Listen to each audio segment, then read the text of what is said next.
ए भावा, आता फक्त तुझीच हवा.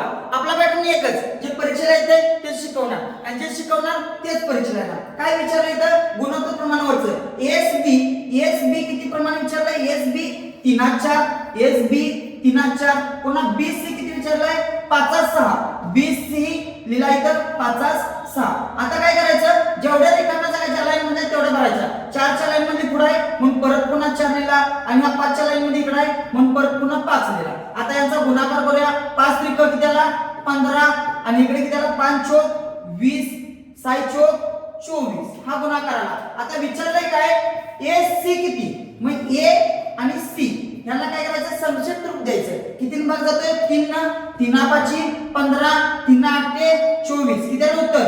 5/8 आहे का ऑप्शन मध्ये? ऑप्शन क्रमांक 1 आलं का नाही उत्तर? हे मी सोडवलंय. पुढचं तुम्ही सोडवायचं आहे. कमेंट बॉक्स मध्ये उत्तर टाकून द्यायचं आहे. व्हिडिओ जर आवडला असेल तर लाईक करा, सबस्क्राईब करा आणि ह्या सर्व ट्रिक्स तुम्ही एका वहीमध्ये नोट करा आणि 1-1 मार्क तुम्हाला मिळवायचा आहे.